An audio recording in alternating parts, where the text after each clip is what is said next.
So, Test. welcome to Dirty... What? Sorry. Sorry. Go ahead. Anybody? Take two. Last words? Anybody? Yeah. Everybody good? Yep. Hey. Yep. Okay. Welcome to Dirty 20. Oh, wait. You motherfucker. Take three. Okay. Welcome to Dirty 20, the podcast where we play 5th edition Dungeons & Dragons. My name is Cole. I'll be the DM of this homebrewed campaign. We're kind of starting off by just making it up as we go. And by we, I mean me. Hey, we're making stuff up too. Yeah. Yeah, that's true. It's equally Okay. made up. Speaking of you, let's introduce the players. I'm Amber. I'm playing Oriana, a tiefling who is a Pact of the Tome warlock with an undying patron. And I'm Adam, and I will be playing the part of Heki, who is a rock gnome wild magic sorcerer who is loosely based off my daughter and my bard in our other campaign. And I am Pete, and I will be playing the role of Chrome Stormblessed, Goliath Paladin of Helm, Oath of the Crown, and seeking vengeance for the death of his clan members. I guess we should say at this point that we have been playing together for... 2 years. Yeah, something like that. So this is not our first time playing or our first time playing together, but we think we're pretty dope, so we wanted to make a podcast out of it. And Pete is the DM for our normal campaign. This is my first time DMing, so I will be consulting with him for mechanics and rules from time to time. We're starting at level 3, and we're splitting the campaign into chapters. Each chapter will be recorded ahead of time before it's released. And when we're releasing a chapter, it will be about 2 weeks between episodes, and then there'll be a longer break between chapters while we record the next one. Okay, so I think that's everything you need to know up front, so roll music.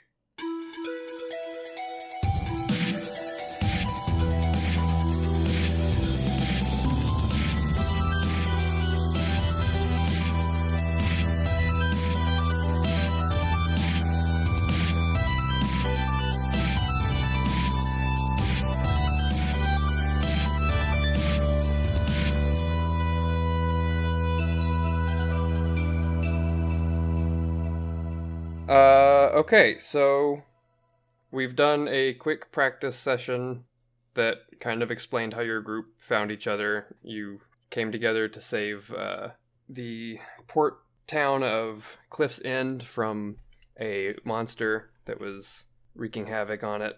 And in the process, you met Arvin Flint Granite, the now ship captain of the Slippery Eel. And at the end of that adventure, a mysterious figure approached you and kind of invited you to join an organization called the Observant Order, which is an organization, some of you would probably have heard of them. It's kind of like whenever they show up, it's kind of like an unmarked black helicopter showing up. It's like you don't know who it is, but you kind of know who it is. They're dedicated to monitoring sources of great power and keeping them out of the wrong hands. And that's basically what the invitation says, and then it says... Okay, so this is what's on the invitation itself. The Observant Order recognizes your recent accomplishments and bids you travel to the Final Isles on the 15th day after the new moon. A banquet will be held on the smallest island where a select few will be given an opportunity to join the renowned order. This invitation is only valid for the following individuals. Oriana, Heki, Chrome Stormblessed. Also, the only character that has the surname, I think. I have a lot of nicknames. I could go through them all if you really want to. That's okay. Alright, so you find yourselves, as we open, on deck of Arvin's ship, the Slippery Eel, which has been retooled a little bit away from its kind of fishing nature to be more of just an exploratory vessel. He's got like a skeleton crew of people on there besides the three of you. And y'all are sailing towards the Final Isles, which is the name of a little group of islands that legend has it used to be part of a much bigger chain of islands, and they're slowly disappearing, hence the name. So Arvin's at the helm. Y'all have been sailing for a couple of days now, and you're supposed to get to your destination this evening, and it's getting late in the day, and there's a little bit of fog rolling up, and that is where I drop you. Chrome is still not used to lots of water, so he's probably still sticking very close to the middle of the ship, hanging on to the mainmast for dear life. The trick is to know that if you fall off, you're dead. And then you won't be ferried anymore. And this time, he's got enough of a crew that he's not ordering Heki to do all the rigging stuff. Heki's paid for passage as a passenger. Has Heki been eating candy during this voyage? Like constantly. Like right now I have a huge thing of what would pass as gum for this time period in my mouth. Like an obnoxious amount. Just making a really loud smacking sound as you try to chew it. Chrome is slowly becoming more and more curious about this thing, especially since apparently he can still eat things while he's at sea. So whatever this is must be pretty great if he can still eat it despite being seasick, which he inevitably must be. Because how could you not be? Here, this actually really helps with seasickness, and I tear off like half of the gum I've been chewing. Try some. Chrome happily takes some, although he still has one hand on the mast while he takes it. Don't swallow it. It's bad luck. You should have led with that part. But it was tangy and chewy. It was like sinew made of honey. Yeah, I should have just said you're supposed to chew it. I thought that was obvious, but that's okay. Well, you have a small and weak jaw. I thought that you were taking your time to consume it. Probably tastes a little bit like whatever Heki had for lunch. Candy. Okay, so the fog's rolling in. It's getting kind of hard to see. And let's just go ahead and roll perception checks. Woohoo. 10. 18. Damn, son, 19. Well, you all notice very easily because we're continuing the tradition we started in the practice session of monsters rolling like absolute shit. 5 like wakes moving towards the ship through the water, and they begin to spread out and circle around the ship. Bogies! Arvin kind of peeks around the helm of the ship and says, he says, in this fog, he's going to have to really concentrate on steering the ship, so this is up to you guys. Chrome regrettably takes his hand off of the mast and puts it in his shield.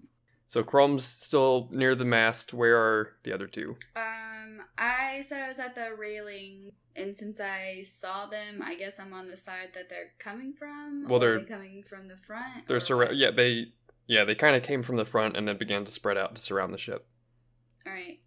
Is there any roll I can make to see if I know what they are? Yeah, I wanted to do that as well. You can make nature checks, but right now all you can really see is that there's something disturbing the water. I rolled a 22. Okay. There's a few different things that it could be in these waters. You're not super familiar with the waters themselves and what inhabits them, but you know that you recently had an encounter with merfolk, so that's a possibility. With a 22? That's all I get? Yeah. All you can see is like a little wave crest right now, and it's foggy, so you don't have much. It's something that works as a group, apparently. If you'd like to re-roll your nature check once they're visible, I will allow that. So are you towards the front of the ship, or just towards the side in the middle? Yeah, probably towards the side in the middle. Okay. I'm standing right next to Chrome, but like I step back just a little bit. Hey, do you want the rest of my gum? Sure. Alright, it'll make you feel better. Chew it, don't swallow. Right. As you say this, noisily splashing, 5 fishy humanoid figures climb onto the ship.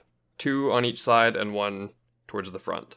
And now that you can see them, with that 22 nature check, you, throughout your various schooling, know that these are, I'm going to butcher the pronunciation, Sahwagin? Shogwin? Shogwin? Really? I think it's Shogwin. It's Sahuagin. Chakwa. Okay, does my nature check give me any insights into the type of damage that they're, resistant to, or... They look pretty fishy. They look kind of like eel people, and they're holding spears. So, no. Okay. Yeah, you're not super familiar with the water. Did Heki roll a nature check? I meant to. Here it comes. It was a 2. Somehow you have not run into these on all of your various ocean travels. Ooh, it's something new! Do we get a bonus round or anything? I mean, they came on to us, but we haven't rolled initiative yet, so... No, they didn't get a surprise round because you saw them, but now would be the time to roll initiative. Okay. Alrighty. 12. 13. 21. Then top of the round is Hecky. All right. So there's how many of them? There are 5 of them, and you're kind of in the middle of 4 of them right now. Okay, so the one that's closest to Chrome, I'd like to cast Frostbite at, which is 1d6 cold. That's what I didn't have pulled up is my spell things. Yeah, it's a Constitution saving throw. That's not gonna do it. I assume your DC is higher than 6. Yes. Then failed save, 1d6 cold damage, and has disadvantage on next weapon attack roll. Did you already roll the damage? Oh, no, I did not. 2. Oh, and just for any listeners, we're starting at level 3. You did a total of 2 damage? Damn straight. Yep. Both of them. Nice.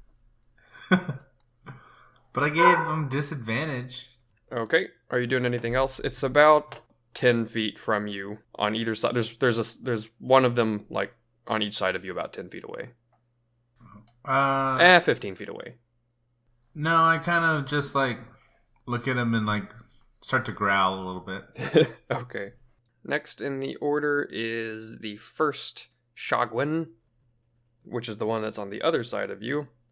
So it saw what you did. It is going to rush at you. It is going to attack at you. Multi-attack.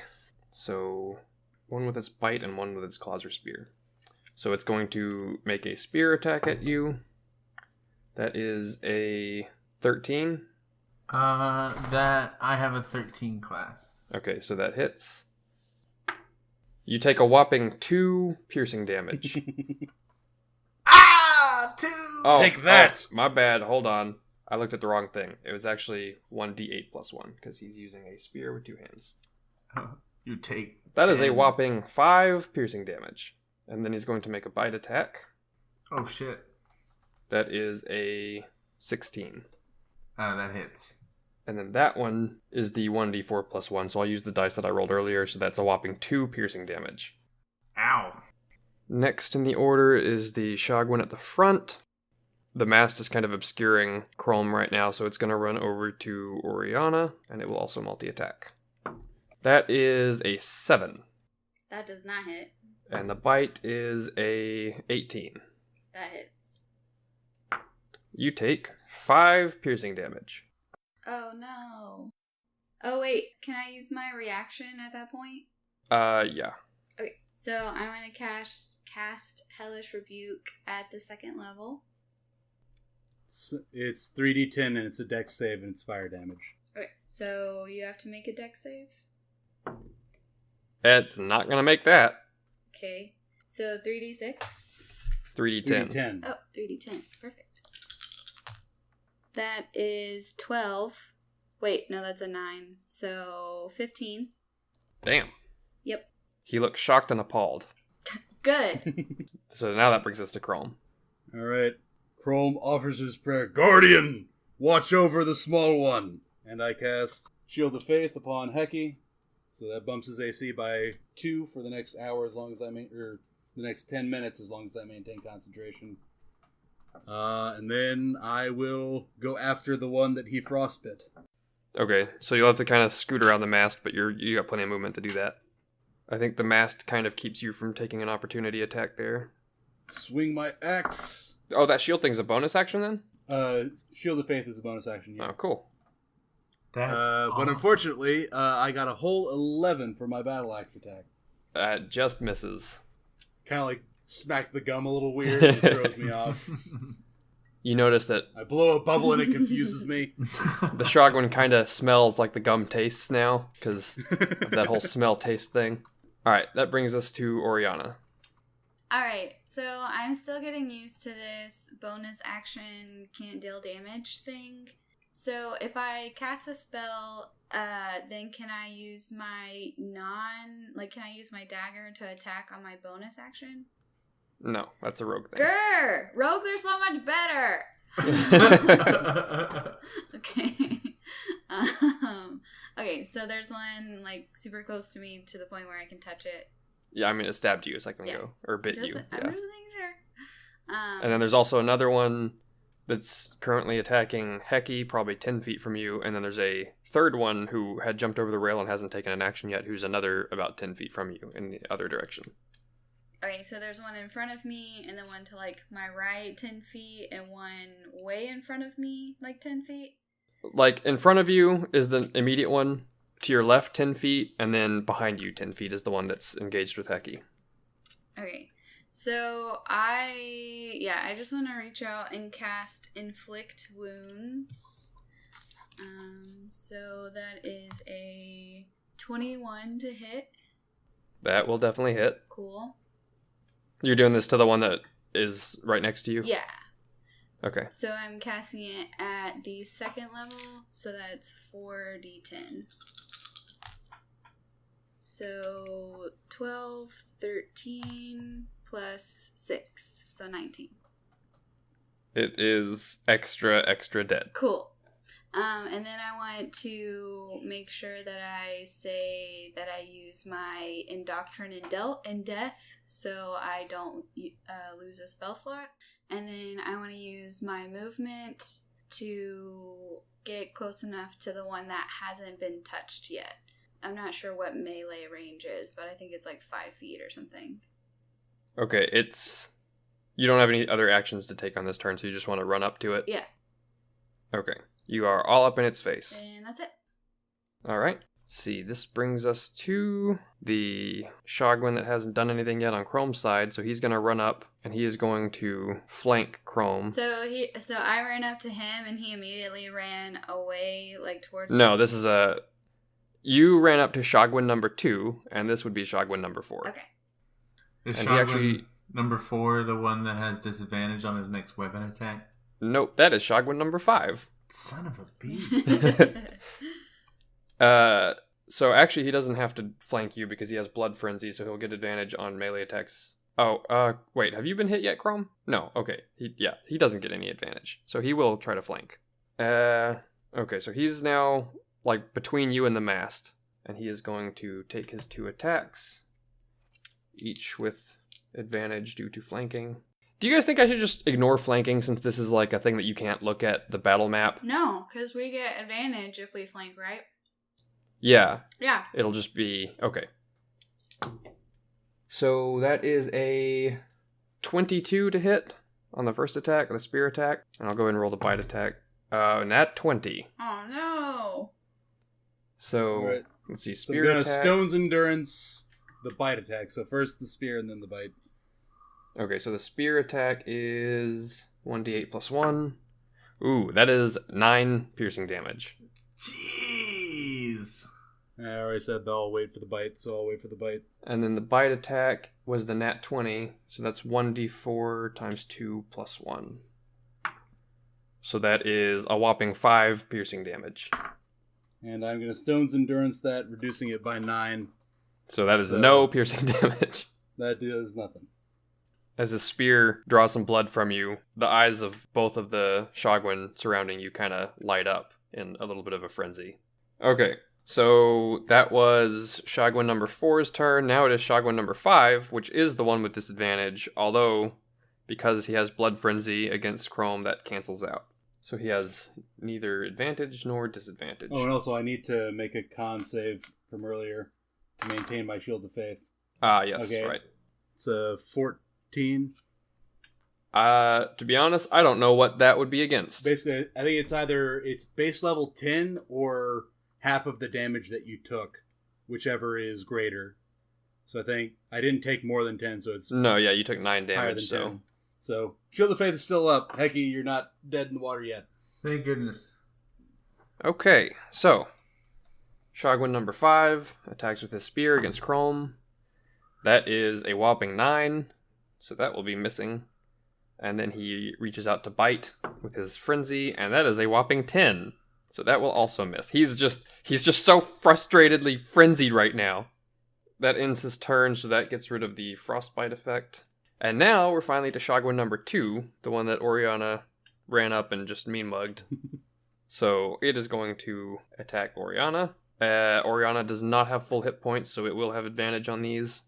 So spear attack, 18. That will hit, I believe. It is 5 damage.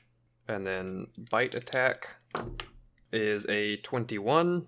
So that is 3 damage. And that is its turn. So back to the top of the order with Heki. Okay, is there any cluster of them within 20 feet radius?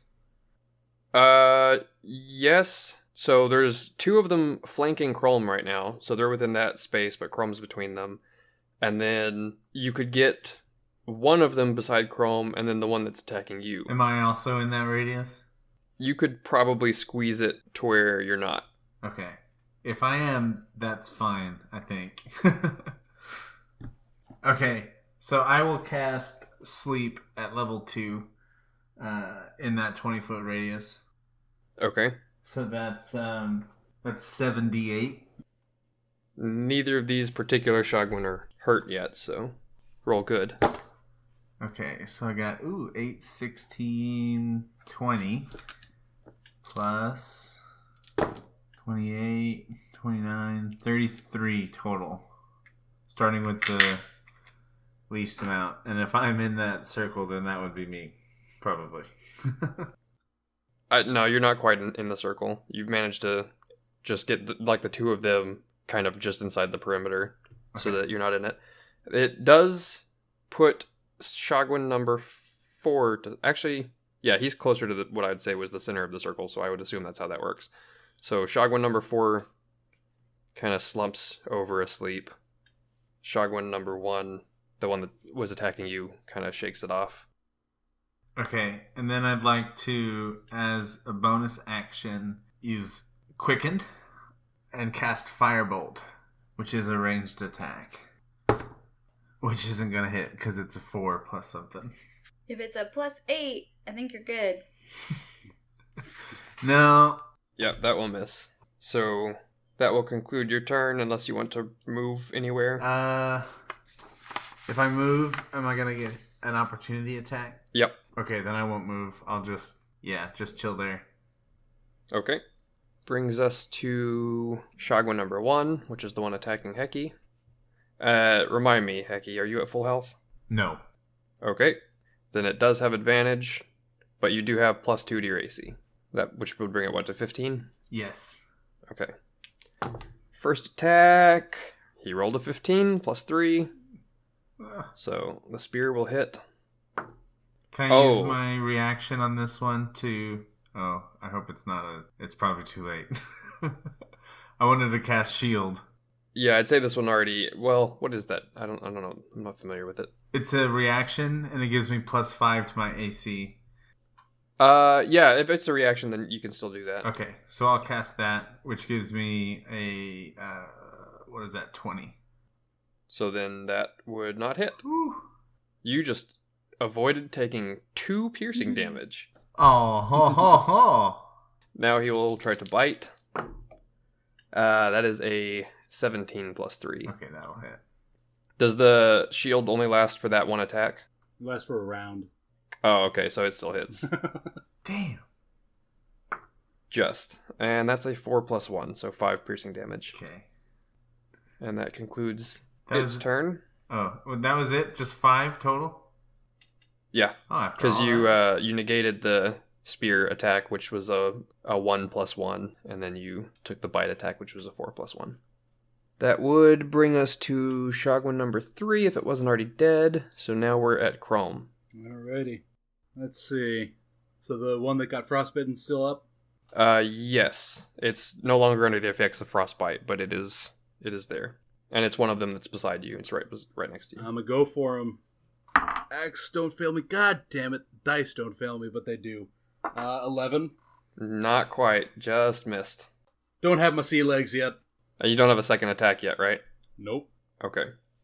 Yep, in his excited frenzy, he just kind of sidesteps your axe. And unless you have another thing you want to do, that brings us to Oriana. Nope. I want to cast a Crown of Madness at the 2nd level on the one that's right in front of me that just dealt damage to me. So he has to make a wisdom saving throw or be charmed by me. Okay. And what is your DC? 14. He does not make it. Yay! A charmed target must use its action before moving on each of its turns to make a melee attack against a creature other than itself that you mentally choose. The target can act normally on its turn if you choose no creature or none within its reach. I must use my action to maintain control over the target or the spell ends. Also, the target can make a wisdom saving throw at the end of each of its turns. Right. So I mentally choose one of the other people, the other fish dudes that are close by. Okay, well, it won't be able to do that until its turn, but I will keep that in mind. So that's your action. Would you like to do anything else? Move away from it in case it saves. Okay, this isn't like Charm Person. Right. So I'm wondering if it will be able to take an opportunity attack against you. Because, like, all this really does is makes you be able to choose its target and make it attack it. Yeah. But I don't know if that would prevent it. What do you think? Judgment calls? Anybody? Well, it's also allowed to move after it attacks on its own free will. So I would assume that it's, like, under its own control until, like, he has to attack somebody. Okay, so... Okay, so I can stay there and try and hope that he doesn't save or take damage, or move away and take an opportunity attack damage? Like, that's shitty. Well, he doesn't get to try to save until the end of his turn. So you'll be able to command him to attack something before he gets a chance to resist again. Okay.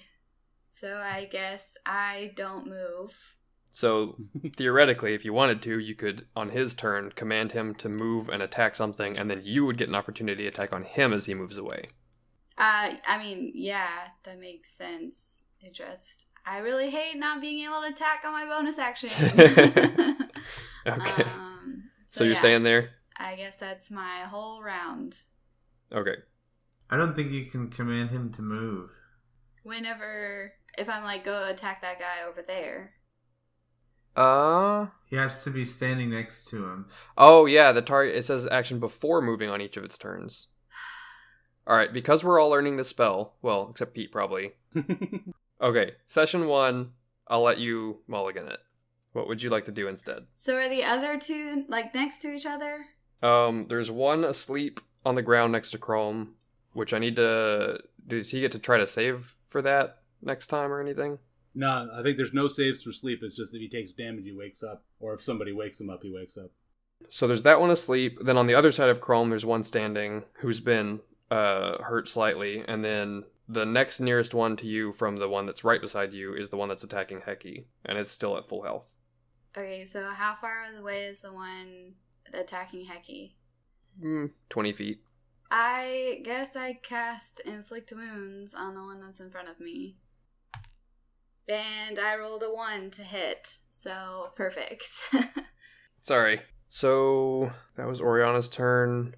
Shagwa number 4's turn would be next, but he's asleep. So that brings us to Shagwa number 5, which is the one standing next to Chrome. So he will again take a advantaged attack against you.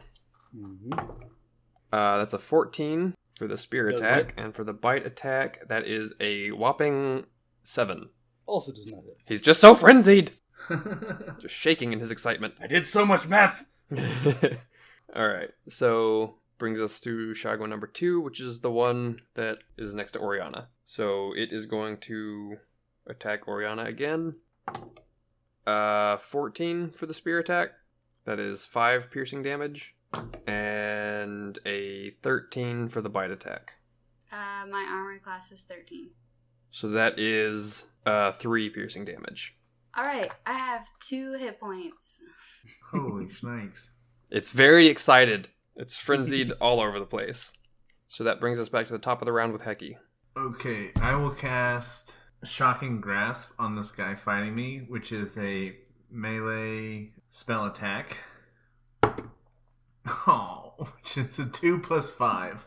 Not quite. Okay. So then I'll use a bonus action to burn a level 1 spell slot and turn it into a spell point or sorcery point. So giving me 2 total sorcery points. And then that's all I'll do. I'll just kind of cower now. Okay. That would bring us to Shogwen number 1, which is the Shogwen attacking Heki. But as he's attacking, Arvin has one of his crewmates take the wheel and he's going to come join the fight. He's tired of sailing straight into fog, not doing anything. So I need to roll initiative for him. So he has +0 to dex, so that is an initiative of 11. So he is not going to get the join immediately. Alright, so Shogwen number 1 is going to attack Heki. That is a 16 to hit. My round is over, right? Right, you still have the +2 from the Shield of Faith. Okay, so that's only a 15, so that hits. Okay, that is 5 piercing damage. Okay. And then his bite attack is not going to hit. Okay, thank goodness. Even with advantage. So that brings us to dead Shogwen, so that brings us to Chrome. Alrighty. So it's probably pretty obvious at this point that Oriana's messed up. Yeah. So I'm going to wheel around to her side, and I will take an opportunity attack. When something has multiple different types of attacks, is it just at its discretion what it uses for an opportunity attack? Yeah. Okay, so I'd say it's probably going to try using the spear. 21. Damn it. Alright, that hits. Okay, so that is 2 piercing damage. You say Alright. that, but if I would have got hit with that, I would have been unconscious. Just saying. Alright. So I'm going to get up to Oriana, and I'm going to lay upon hands for 8, we'll call it. A little sunbeam parts the fog, and that's a action or bonus action? That's full action, so all I've got left is bonus action, which don't really have many bonus action things. Okay, oh, roll a con save for the concentration. Oh, yeah. Nat 20. Pain means nothing to me. Okay, so that brings us to Oriana. Can I tell what shape this guy that we're fighting against is in? Or He's full health. the guy... Oh yeah, I guess I haven't touched him. Yep, only 2 of them have been... Well, one of them's dead, one of them's been damaged, and one of them is asleep. You can, by the way, make ranged spell attacks and melee range. You'll just have disadvantage, I think. Yeah. I think I just want to cast Chill Touch, which is one of my cantrips. Although it is a ranged spell rather than a touch spell, despite the name. Yeah. Yeah. So I have disadvantage? Yes. Cool. So it's a 10 to hit. Doesn't do it. Cool. My other one was a freaking nat 20, so I hope you're happy. Oh. And so yeah, I guess I move away and risk an opportunity attack. Okay, you'll run towards the dead guy and the sleeping guy. Well, I still want to be close enough that I can do ranged attacks up to. Well, you definitely can't even run farther than like that range. Okay. So Cool. So, well, I'll give you the choice. Do you want to move, like, generally away from all of the bad guys, or do you want to move, like, towards Arvin and Heki and them? What you said before was fine, was moving away from Chrome and moving towards the guy that I had already killed. Okay. So, let's see. Opportunity attack. 9 with advantage. No, that does not hit. There you go.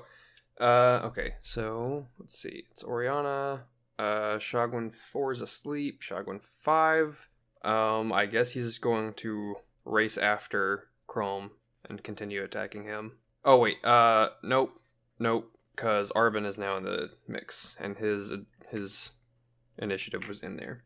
So Arvin's gonna run up to the nearest one, which is the one attacking Heki, and he has flanking, so he's gonna attack with his mace, which looks awfully like a cutlass.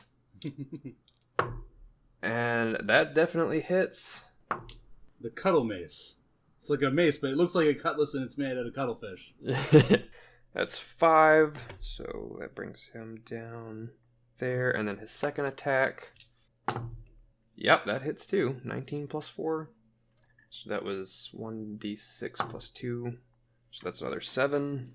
So the Shogwen that was attacking Heki is now pretty damaged. Not quite on death's door, but he's looking a little rough. Alright, so then that would have been the sleeping one, and then Shogwen 5 is still gonna run over after Chrome. He's got that frenzy. He just wants to finish his job. So he will still get advantage. Spear attack, not gonna hit. That's a 1 and a 10. And bite attack is a 1 and a 20. In that 20? Yeah. So that's 1d. At least it's on the bite attack though. So that's just 1d4, and he rolled a 2. So that's 4 plus 1, 5. 5 piercing damage. So that brings us to Shogwen 2, which is the one that Oriana just ran from, who is also going to turn towards Chrome since you are now the nearest person. And spear attack is 18. Doesn't hit. And bite attack is 10. Doesn't hit. So whiffs both of those. And brings us back to the top with Heki. All right. So which two are like looking the best? Well, the one that's asleep still hasn't been touched. And then the one that just that was beating up on Oriana and just missed his attacks on Chrome, he's still full health. He hasn't been touched yet. The one right next to you is looking damaged. But those are the only 3 left? Those are the only 3 up that aren't asleep. Oh, there are 3 up that are not asleep. Okay. I would like to cast Chromatic Orb at level 2. And I would also like to use 2 sorcery points to turn that into a twin spell. And cast it at 2 of those suckers. I would also like to take advantage of Tides of Chaos and take advantage on one of their attacks. Nova damage. Okay, so if you attacked at the one that's right next to you, you would have disadvantage, which would then be canceled out if you wanted to use Tides of Chaos. Otherwise, if you launch it at the 2 that are around Chrome, then they're both far enough away that you wouldn't have disadvantage. Yeah, those 2 are the ones I'm shooting for. Okay. Should I just roll 3 dice then and just take the top 2? No, I'd say, so you're doing advantage, that gives you advantage on one spell, or... One attack roll. So twinning it doesn't make it have advantage on both of them. No. Alright, then I would just say do each roll separately. So do a 2 dice roll and then a 1 dice roll. Okay. So here's my advantage roll. 16 and 16. That's plenty. Oh, nice. Okay. So do I do the hits now on that? Go ahead and roll the second attack. For the second attack, 8. Nope. So the first attack will hit. Okay, so that's 4d8. You're doing it at, what, second level? Yes. Okay. Which element are you using? Fire. Okay. Okay, so I got 11, 19, 22. 22 damage. So the one that just chased Chrome over drops dead. I will probably just try to walk away and go ahead and take... No, I'm not going to do that. Oh, should I roll on the Wild Surge? Because I kind of did a whole lot there. Yes. Roll on the Wild Surge. 16. Well, you use Tides of Chaos. So go ahead and roll... Roll the percentage die. Yeah. For the table. Alright, 34. Which is maximize the damage of the next damaging spell you cast within the next minute. Alright. So that concludes my business. Okay. That brings us to Shogwen 1, which is the one that's standing right next to you. So he is going to turn to the now whacking on his back Arvin. And he's going to attack him, which he won't have advantage because Arvin hasn't taken damage yet. 12 will hit, so that is a whopping 3 piercing damage, and I need to write down Arvin's HP real quick. And then his bite attack that also hits for 5 piercing damage. Okay, that's his turn, and that would have been the dead one's turn, so now Chrome. So the one that was behind you just dropped dead, and then there's still the one standing in front of you who has not been touched yet. He's getting... If I'm hitting him, I'm smoting him. That is a 21, finally. Definitely hits. And he's getting smote. Smote. You done been smoked. Smote him. Oh, fuck yes. I have been waiting for this roll all day. That is 23. Oh. That is one more than his max health. He drops very dead. Cleave through the bitch. He drops in 2 places. Yes. Alright, do you want to move at all? Yeah, I'd like to advance towards... Is there one still on Heki? Yeah, it's turned and now is attacking Arvin, but it's still right beside Heki. Alright, I'm going to approach that one. Alright, so that brings us to Oriana. Alright, I would like to cast Eldritch Blast on the one that is attacking Arvin. So that's 22 to hit. That definitely hits. And with 1 damage. Big spinda. He kind of winces like he just got stung. And Alright. that is all of my movement. Okay, so then that would be the sleeping... Nope, that would be Arvin's turn. And now he has... I vote that we release the prequel before this one because people are going to think that I suck. It's like, wait a second, I did 50-something damage to a giant lobster last session, so just hang in there. Alright, so Arvin has advantage because of flanking. So first attack... Yep, that just hits. So that is 6. And second attack hits. And that is just enough. He rolled 3 damage and it had 3 health left. You're welcome. So, yeah. There you go. Alright, so there are now 4 dead Shogwin on deck and 1 napping peacefully undamaged. Can we do kind of coup de grace rules since there's nobody here to help him? I want to take this. Do you have a touch range spell? I do have a range spell that I want to use. Because he's going to get max damage automatically. Yeah. Do I get advantage on the attack roll since he's like... He's incapacitated, so... If it's a touch range spell, then yes. If it's a range spell, prone versus range is always weird. Oh, right, you'd actually technically have disadvantage on that. On a ranged spell. One. Okay, well then I'll use Tides of Chaos since I get that back. You could, but there is an action called Help. So we could help and like hold it down, hold it steady. Yeah, mechanically it would give you advantage, so it would cancel out any disadvantage. So without shaking him, I would like to hold it up as like a target. Okay. Your giant Goliath form is just kind of holding it up. This guy. You're gently like holding it out to the side. Pulling it up by like the leg, dangling it. Okay. Heads I hit the Like bad a side of guy, beef. tails I hit you, and I flip my coin. And it lands. It's like, whoo! Okay. And I shoot at you with it's a 13? That hits. Oh, yes! So that is 24 damage. It is... What are you doing with... What spell is this? Oh, Chromatic Orb with fire damage. Okay. How do you want to instantly incinerate this guy? Essentially, that's what I want to do is like instantly incinerate him to at least just his torso. So, like his torso drops and Chrome continues to hold his arms up. All right.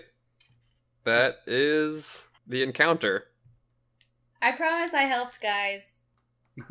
I was worried you were going to drop dead there. I was like, did I imbalance this thing horribly? Nope, I'm just bad. Okay, I only have 8 left. Yeah, I only have 10. would you like to check the bodies or anything? No, I'm tired of fighting fucking fish people. I don't care about them. I kick one of the ones that's closest to me. I want to expect their body and see if I can tell if there is a particular elemental weakness I can divine. Let's see. Should that be perception or investigation? Wouldn't it be insight? Or insight? Or animal Probably handling? like nature or something. There's so many options. Roll all of them. Or religion. I would prefer to roll persuasion. Hey, dead guy. Can you tell me what you're weak to? Come on. I'll be your best friend. Through your investigations, you don't seem to find any weaknesses or resistances. Okay, even since I didn't even roll. Yeah. You couldn't roll good enough. It's not possible. Gotcha. Well then, I inspect for any sort of booty. Do I roll investigation or perception? Roll a d10. 1. You find 13 silver pieces on the first one. And if you want to do that 4 more times, or you can just multiply that by 5. I'll just multiply that by 5. You said how many pieces? 13 silver. They're not super wealthy. Let's see. I would like to collect their spears. The one that you cleaved in half, its spear got split in the process, but you managed to get 3 intact Nice. spears that could probably be improvised as javelins. Sweet. They're kind of wonky. They may be a little bit imbalanced for throwing because they got like weird spines coming off of them. But So are we taking a short rest while we're waiting between going from where we are to where we're supposed to be going? you begin taking a short rest, and right about the time that you finish that short rest, one of Arvin's crewmates kind of land hose as y'all come out of the fog, and it's just not quite dark yet, and you see in the near distance a smallish island with a sort of stone temple building, and on the shoreline there's a docks made out of stone that has like a winding staircase that goes up to the temple looking building. I wonder if there's any candy here. So y'all pull into the docks, thank Arvin for the passage, and he thanks you for keeping him safe again. He goes to work with his crew to tie up the ship and do all those shippy things, sailory things. Weigh the mast. Hoist the Thing. decks. Trim Grub the topsails. anchor!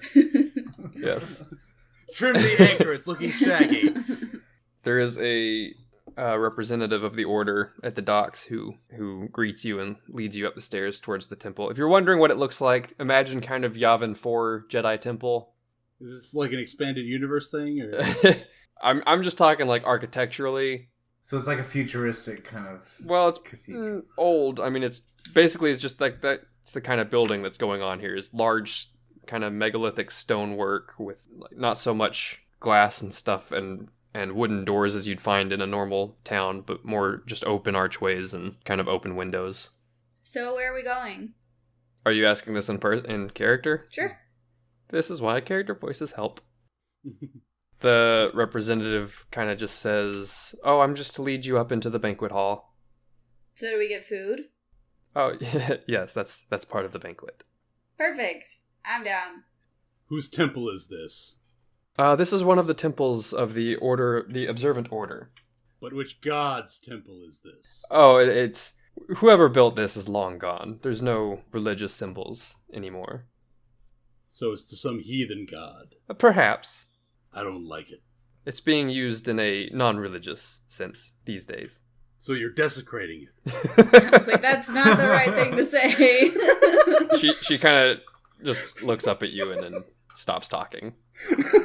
Just kind of gestures you You to can't follow. win. You can't win with Chrome. You're either worshiping a heathen god or you're desecrating his temple. You need to line up, bro. Yeah, just leave everything up to luck. Oh, Chrome is still chewing the exact same gum. He is very Good stuff, interested isn't in it? this. Yeah, you like that. It's made from whale blubber. What is a whale? It's a big-ass fish. Do I need to get into mammals, fish? Probably not a good idea with Chrome. The fish are in the water, the mammals are on the land. a fish, but with boobs, and it's. I mean, technically And got hair on fur, its except it young. doesn't really. It's pretty smooth, but technically it's got fur. And even though it's underwater, it breathes air. What kind of sexual deviant god makes it? So after a few minutes going up the staircase, you enter into this large building and make your way to the grand hall for the banquet. You look around. So, I was just going to say, out of character, one of my favorite movies growing up was Mortal Kombat. This is kind of having the Mortal Kombat feel. I'm into this. Okay, yeah, I can see that. Interesting. Okay. So you get into the banquet hall, and there's 16 tables arranged on the main floor, and then there's a stage or a dais towards the front with like a head table where there's a few people dressed in what you can take now to be order robes or clothes. So is this like a buffet type situation, or is it like a restaurant situation, or what's going on with this food? Is it counter order? We'll call it. We'll compromise and call it a feast. So there's kind of a buffet spread on the tables. I go directly to the food. Yeah. Do you guys want to go to that front table? That looks like some pretty good food. There are no empty seats at the front table. Oh. And roll just for the fun of it. Roll a perception check. It's a 10. 13. 9. Okay. I only had you roll in case one of you rolled a 1. Next to the head table, but off the dais, so that there's room, there is a large chair with a absolutely enormous person, bigger than Chrome, sitting and kind of leaning over and chatting with some of the people at the head table. Oh my gosh. Krolm is thoroughly displeased that there is a person larger than him.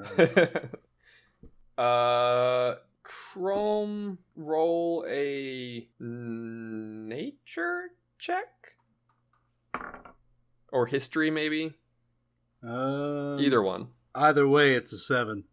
Okay. You don't recognize exactly what kind, but you have a pretty good idea that this is some kind of actual true giant. And he's wearing, like, order clothes? He is not. He's the only one who seems to be like not a normal guest in attendance that is also not a member of the order, or at least not donning order clothing, insignias and such. Probably should have made an insignia for it. I'll get around to that. I think that's our steep competition right there, guys. Competition? Yeah. I think they only have a couple of spots available. For what? For this exclusive membership We club. got invited. We're in. That's what invitation means. I thought it was an invitation to the audition. Would one of you like to pull out the invitation and reread it? Yeah, I would. Okay. You notice part of it says, a banquet will be held on the smallest island where a select few will be given an opportunity to join the renowned order. What the fuck? I sit down very hard with my large platter of food and eat very upsettedly. Okay, are you sitting towards the front, towards the back? The closest seat I can get to the food. Okay, well, what I was trying to explain is that each table kind of has its own spread. Okay. Kind of like a the feast style. the table that has the most food. Okay. You pick the nearest one from when you entered the room that doesn't have anybody seated at it and sit down. Perfect. So there are 16 tables. As you eat, a few more people come in. You notice that some of the tables will have up to 4 or 5 people, and then there are a couple of them that only have single individuals there. And so you chow down. Would you like to do anything while you're chowing down? Is there like roasted whole animals? Yeah, there's like 1 pig per table, and then like a couple of chicken type things. Pheasants. I would like to rip a pig in half and take a half. Turkey legging it. Okay. There are a few... It's not the greatest spread you've ever seen, but there are a few candy type things. Oh God, yes. Then I'm going to town on them. But at the same time, how's like the silverware? Is it nice? Yeah, it's not like a Lord's Hall silver set's nice, but it's decent for the fact that you're in a stone temple on this island, which, as you walked up the stairs, it looked pretty jungly. What about like anything ornate nearby me that I could like take as a trinket to remember this feast? Probably the fork. I would like to pocket it. Roll a sleight of hand. That's a 11. I rolled a nat 20. Ooh. One of the members that's kind of standing nearby, just watching the kind of gives you a very dirty look. Can I roll insight to see if I saw what happened? Roll perception to see if you beat a sleight of hand. 16. So I think that still beat it, right? Yeah. Yeah. Can you just act normal? Just sit and eat and wait and don't take anything and stop acting like... You say this as Chrome is sitting next to you with half of a pig in his hands. That's what I was about to say. Like, stop acting like you're at a carnival and you haven't seen food in 17 days. Like, come on. I have been able to hold down food on the boat. Oh my god, this has a hard candy shell! Hecky, roll a Constitution save. Nat 20. Okay, you are used to eating this amount of candy, and it does not bother you at all. No diabetic shock for this note. All right, so the meal winds down. Everybody's kind of leaning back, popping open the tassels. I don't know what people's pants used back then. Clasps? They had belts. Sure, they're all loosen their unclasped belts. their belts. Kind of lean back, satisfied, rubbing their bellies. Other than the true giant, is there anybody remotely close to my size here?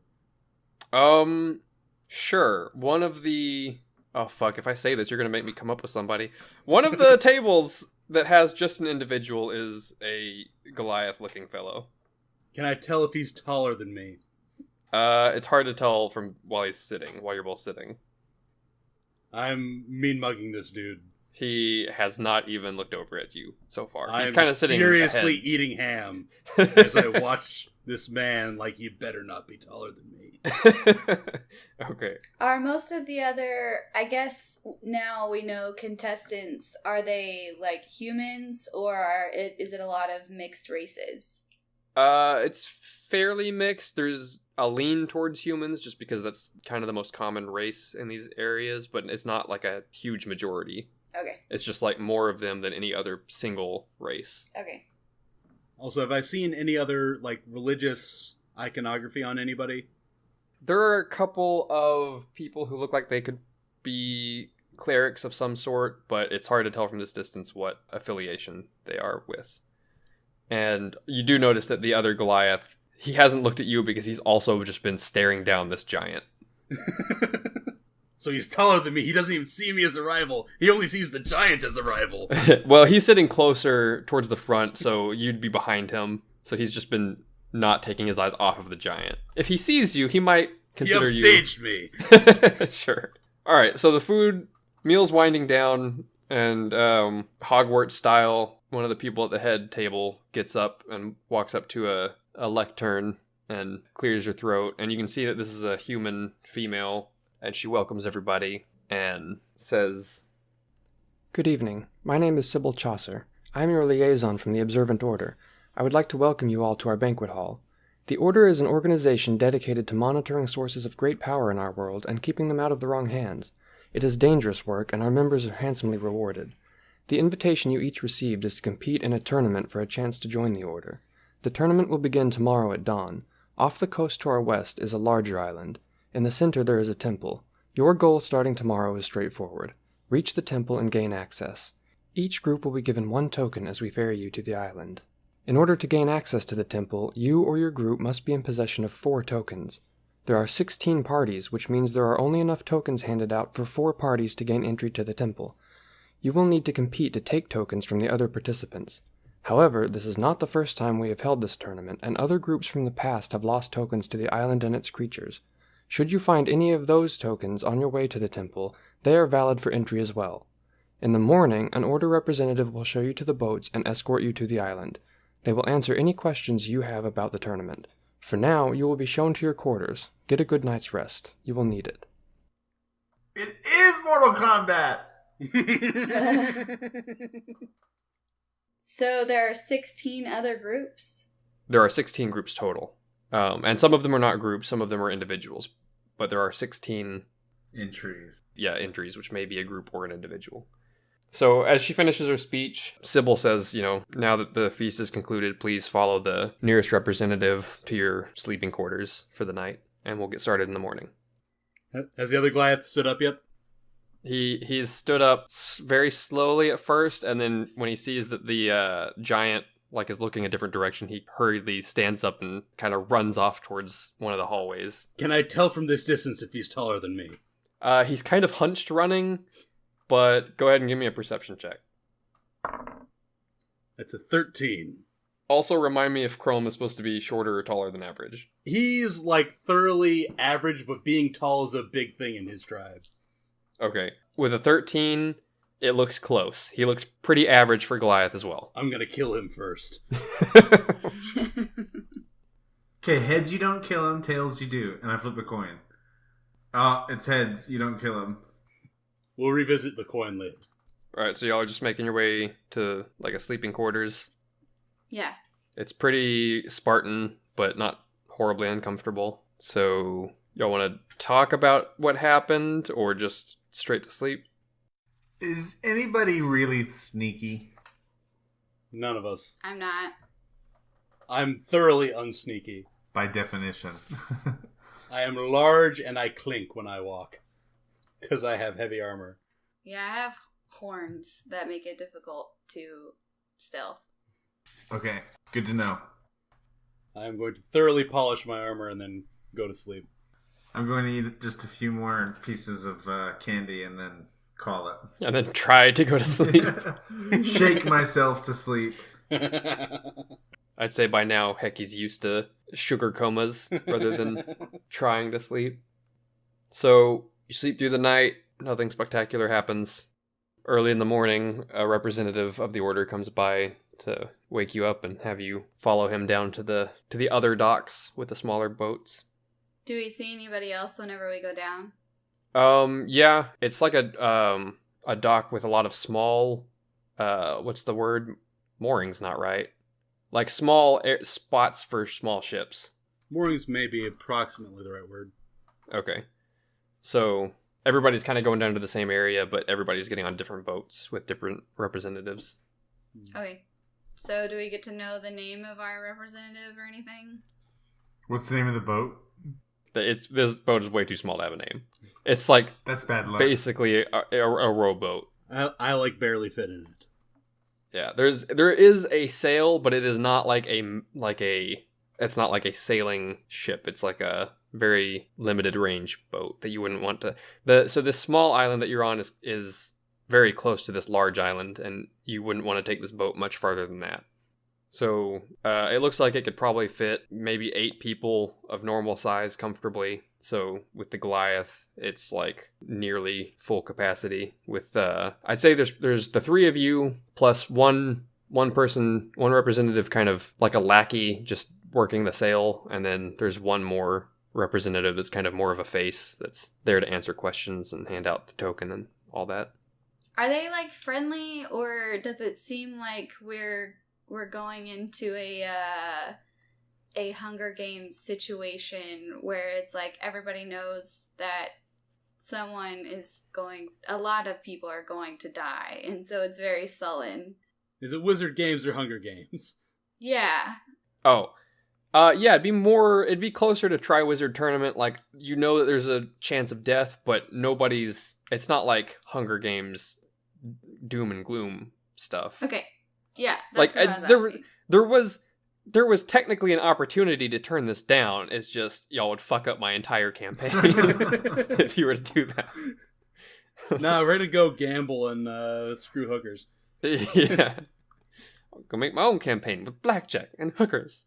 So, anybody talking to the representative? Any questions on the way over? And as you leave the docks, all the boats kind of spread out, and some of them are gonna circle around the island. They're slightly larger boats that are going to the far side.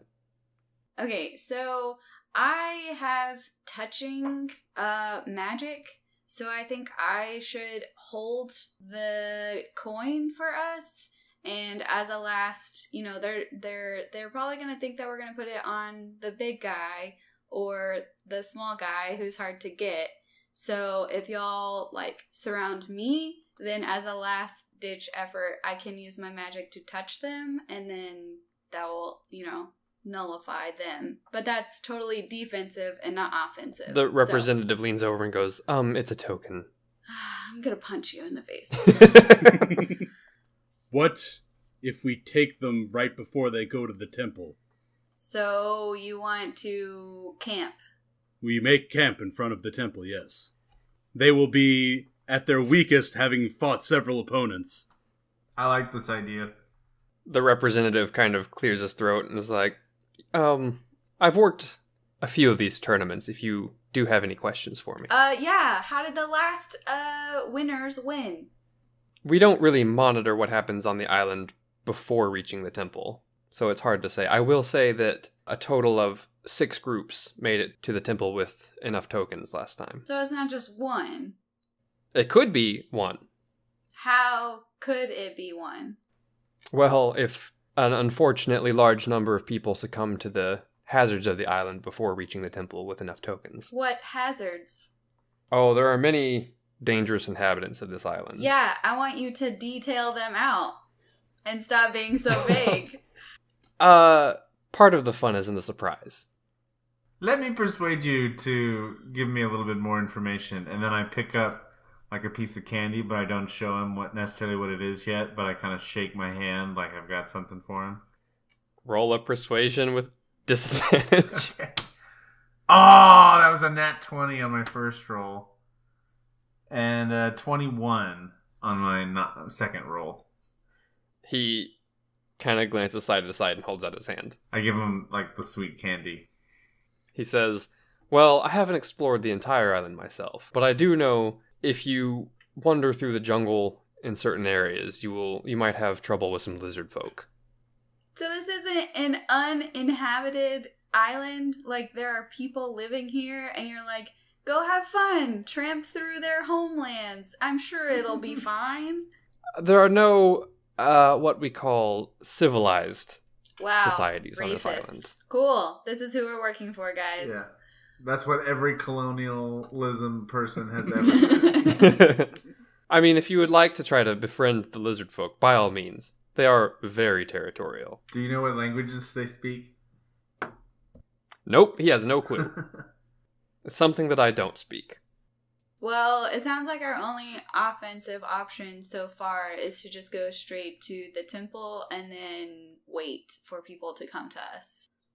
Ambush. Yeah. It'll also be the strongest groups, though.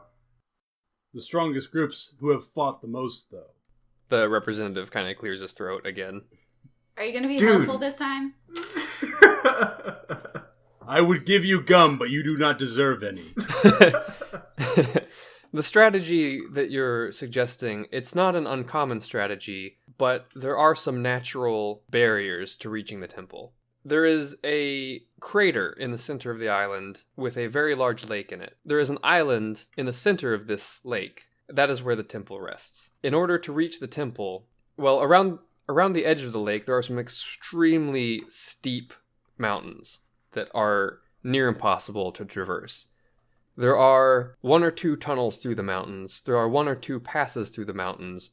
If you want my advice, the simplest way to get there is to head northeast around the island until you reach the mouth of the river that flows from the lake, and then follow that into the lake. Do you get anything if your group wins?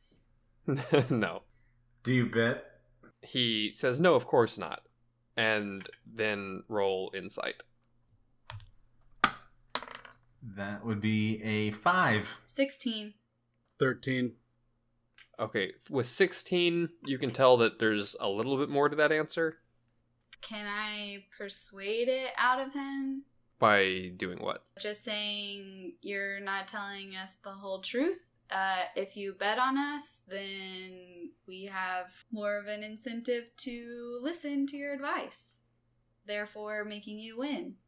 He glances up at the guy working the sail and kind of leans closer to you, trying to keep him from hearing. Okay, look, we're not supposed to bet, but did you happen to speak with Rorgarth? No, you're the only person we've talked to. Social bunch, I see. Rorgarth was the giant in the banquet hall. He lives on the big island, on top of one of the mountains, and he quite enjoys gambling on the tournament itself. I may have wagered with him this time. What did you wager? Not the amount, like what was the bet that you made? He likes to choose which group he thinks will succeed, which groups he thinks will succeed, and I basically took his bet just because he doesn't always make the wisest decisions when it comes to gambling, and he bet against you. So we go through the tunnels on the northeast side and it leads us straight there? Yeah, why don't you drop us off over there? Not the tunnels. Unfortunately, I can't decide where you'll be dropped off. That's predetermined. But the tunnels are quite dangerous. What I'm suggesting is to follow the island northeast until you reach the river that flows out from the lake in the center. It follows a very mountainous valley as it comes down to the ocean, but it is arguably safer than the tunnels. Of course, I don't know what your specialty is. We'll be sitting ducks in the valley. Yeah, valleys are very bad strategic battlegrounds, basically. Tunnels are much safer then. I say we go down the river. That makes sense if there's water up top. How much ground must we cover to get to the lake? Could we get there in an hour? No, not at all. It's it takes most groups who go for the straight to the temple strategy. It takes them at least a few days to get there. Are we close to the island by now? Yeah, you're pretty much pulling up. Can we see any of the other contestants when we pull up? No, each boat is spaced out pretty far. Okay. Once you got closer to the island, you kind of lost track of any of the other ones. Alright, let's head directly north around the coast to try to find the nearest other boat. So the spot where y'all pull up onto shore, it's pretty swampy, and it looks like it would be pretty difficult to stick to. There's not like a beach. It's pretty, like mangrove roots type thing. We should go inland before we go north.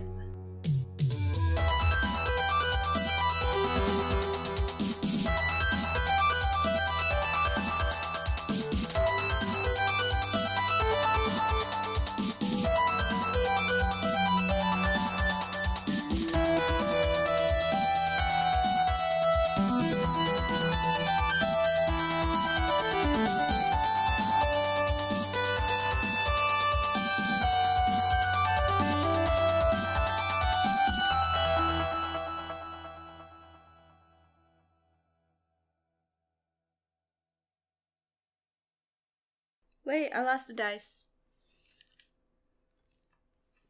Let's all wait. It's my favorite dice. Oh, there it is.